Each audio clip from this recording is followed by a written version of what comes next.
So thank you everyone for being here as participants, and certain families are here as part of our parent panel in elementary. So Lacey wears two hats. She's the lead early childhood guide, but she's also an elementary parent.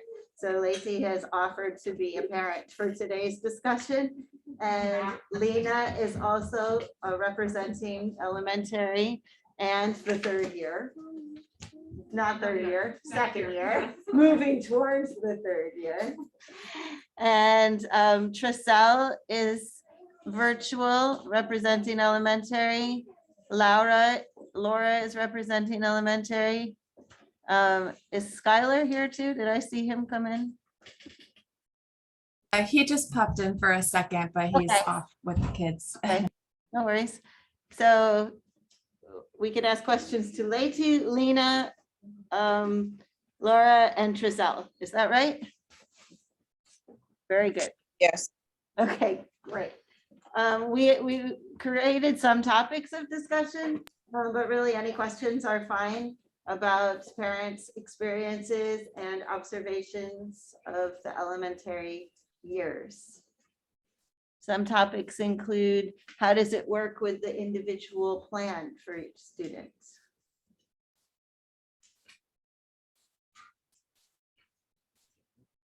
So I'll jump in. So like we spoke about it, right? Each kid learns different. Not every kid learns the same. Every kid learns at a different pace.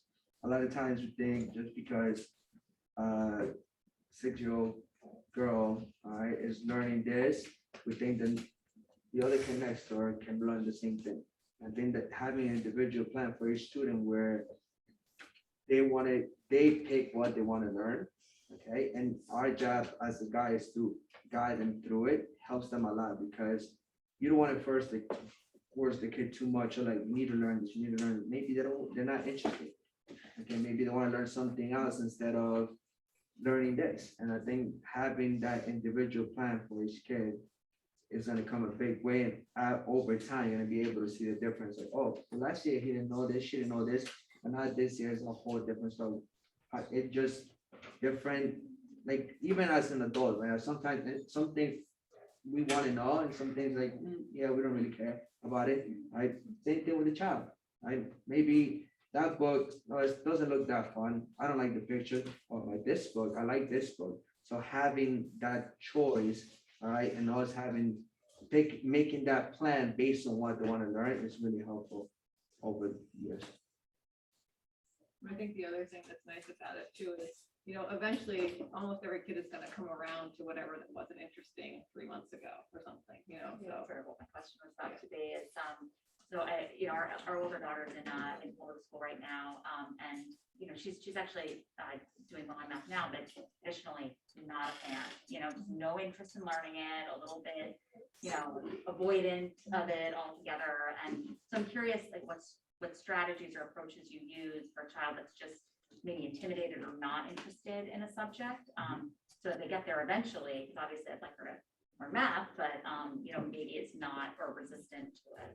So we use the word invite a lot of times. So what I do in the class now, I'll invite you to do this lesson. So the kids come in, they see the lesson, they might want to work on it, they might not. If they do, great, they go on and do it. If they don't, then that's up to me to figure out things around all the materials in the classroom that the student uses, so I can bring the same lesson in a different perspective. Got it. And so it can be, let's use math for an example. Maybe just doing multiplication or adding or subtracting might be boring to them, but now if you bring in money or something that they like, might be different for them. That's something they want to learn about. You're still doing multiplication, but just using different things. And like I said, we have many different materials that I introduce, and it's up to them. If we have 3, maybe one of the materials that they enjoy the most, I want to do that material instead of the one that you show me first. So having that freedom of materials that they can pick from is really helpful. So my job is to invite them, and then it's up to them if they like or not. Then after that, how can I introduce it in a different way for them to be engaged? That sounds really great.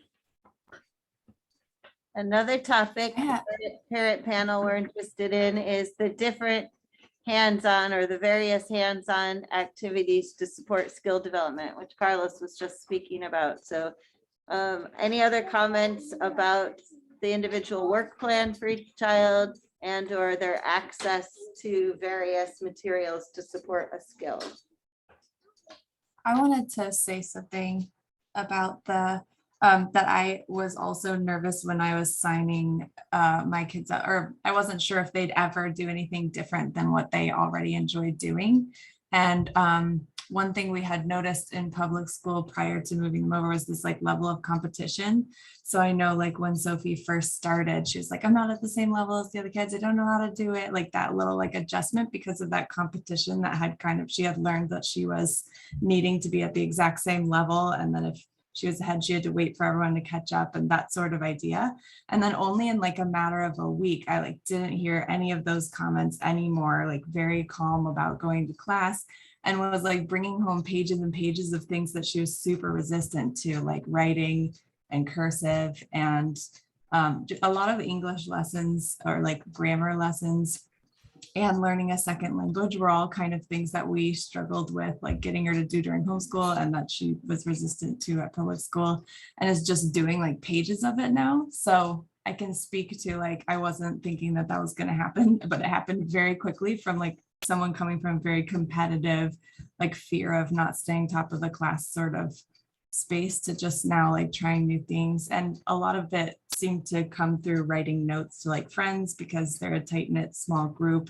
They were writing notes to each other and like writing like different pieces of stories together. And then suddenly like all this extra, you know, grammar work started coming in. So that was pretty cool.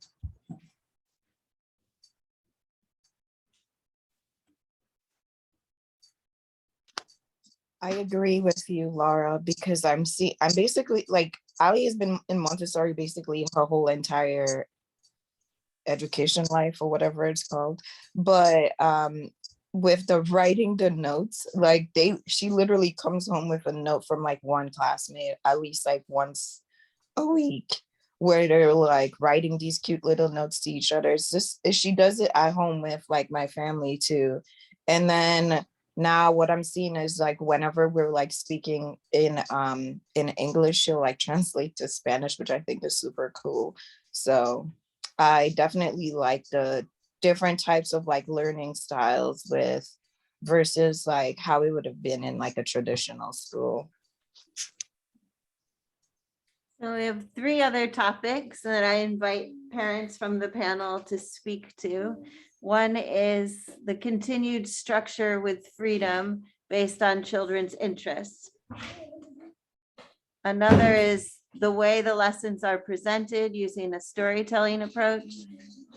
And what have you observed about connections between the guide and students? I would like to talk about continuous structure with freedom. That's one child interest. That's the very important point in Montessori because we offering the freedom to the kids. The teacher's work is preparing the environment with different materials in all the area. So the child looking which one material he wants to work in different areas. So I observe with my child, he's in the classroom and he take it, the favorite material he want to work, but I got in my phone some material too and continue, you know, school from house. So, and freedom means it's not like a teacher can get the material and put them back and say, you need to work today with this. That's not a teacher work, never. So that teacher work is offered, can I work with you in this lesson? Child will be answer the teacher, not today, I don't want. So teacher very respectfully leave the child to find some other material he wants to do. And another point for freedom, and I observing in my classroom, for example, the big kids helping small kids. So I got one girl, she always observe, but she has one favorite friend. And this week, the child want to work with math, but I don't know how to introduce that word because she always refused. So about one day I observed, she was observing another child to work with the same material. So, and another day I invite the big guy to show her the material. And that's immediately she wants to work, that's not a good idea. She introduced, I don't do that, the lesson. Another child introduced the lesson to another child. And that's the freedom in the classroom, and it's very interesting. Now, yesterday I give it to her how she needs to do more material and how to follow the proper steps. She needs to follow the lesson. It's very good. That's the freedom. So like we talked about collaboration out of elementary school and it happens. So, like, you want to work with your friends. You always want to be with your friends. And like she said, they were friends. Maybe if Letty would have been like, come do it, she would have been like, not today. But she saw her friend do it. Like, well, what is this? Let me try it. And it's such a great thing that is the student teaching her instead of us. You know, all we do is observe to make sure everything's right. And before you know it, they're already working. That becomes the third material, like she said, instead of, oh, I don't want to work on that. So it's really interesting to see everything, how all the kids work with younger kids and so on and so on. And same thing, older kids learning from younger kids. Works both ways, not just older teaching the younger, but younger as well teaching the older kids.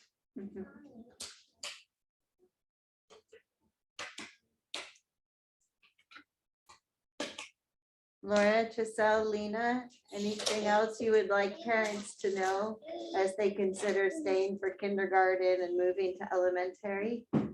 I noticed that the Spanish definitely took off in the third year, 100%. Like Letty told me it takes like a year and a half, 2 years, and then they'll go, and it was like clockwork. And the second year into third year of kindergarten, her Spanish just took off.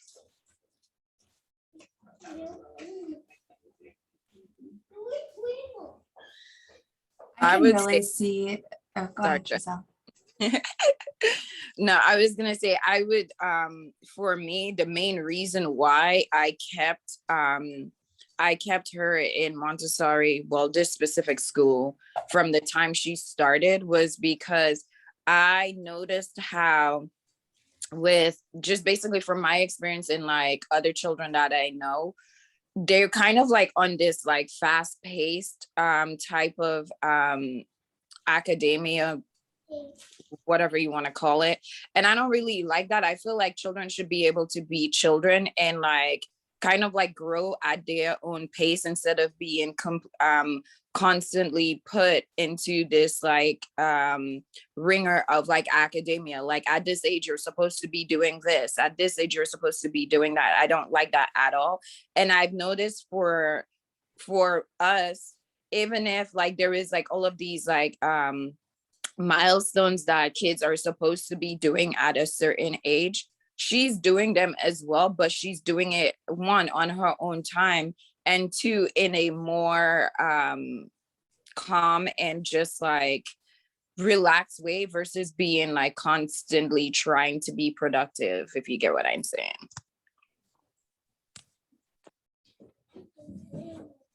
Yeah, I was gonna say that, well, my youngest just started this like mastery year, but I feel like it's working kind of the same in that even though she started with like pre-K and public school, I've really like seen her develop these leadership skills of, you know, even noticing the other kids, because she used to just sit in the back corner and wait till school was over at public school and just like try to not interact, like try to interact as little as possible. But I've really seen this like idea of mastery, because even coming home and like how the kids communicate with each other about their day and who they know at the school, like they know each other's kids from other classes, and they really like both have this like different version of leadership that they are developing, of like even how they talk to us about their life. They're like using their regular voices, which like they had reverted to baby voices at public school, and just like they are coming into this. I think it's worth this like mastery and leadership portion of like where they're taking turns teaching things and learning and having other kids teach them. They're like the other kids are modeling to them how to confidently show something. And I feel like for learning to become an adult, like that's one of the biggest things about being like working and being part of a family, is like being able to confidently communicate your idea and then listen to somebody else's idea and like network and get to know other people. And I feel like I can definitely see that they're developing those skills in like this mastery year of early childhood. And also my youngest really loves like pushing into the older class and then going back to the younger class. And I can see that being able to test out both of them, like her and her other two friends who are her age. She's always talking about how they get to go help out in different classrooms. And there's really like this idea of like, I'm a helper, like my knowledge is helpful to others and I can learn from others. And it doesn't mean that I'm not smart, you know, so I've really like noticed that. And I think that would be a good reason to stay in the like higher levels, because they are able to really exercise that and feel that sort of pride of like why you learn new things. Thank you, Laura. Thank you, Giselle. Thank you. Yeah, thank you, Leti. Carlos, I think it's time to wrap up our presentation. I think it's been really beneficial. I think I've learned some things. I've really enjoyed listening to the perspectives of the parents, including Leti's. I love listening to Leti's parent perspective because we know each other mostly as colleagues, but I love to hear what you observe about Brian. Thank you everyone for participating today. I hope it was helpful for you. Now we get to explore a beautiful new building. Thank you for being an inaugural group for our first presentation in the library. It was a lot of fun. Thank you, everyone from home. Yep, thanks.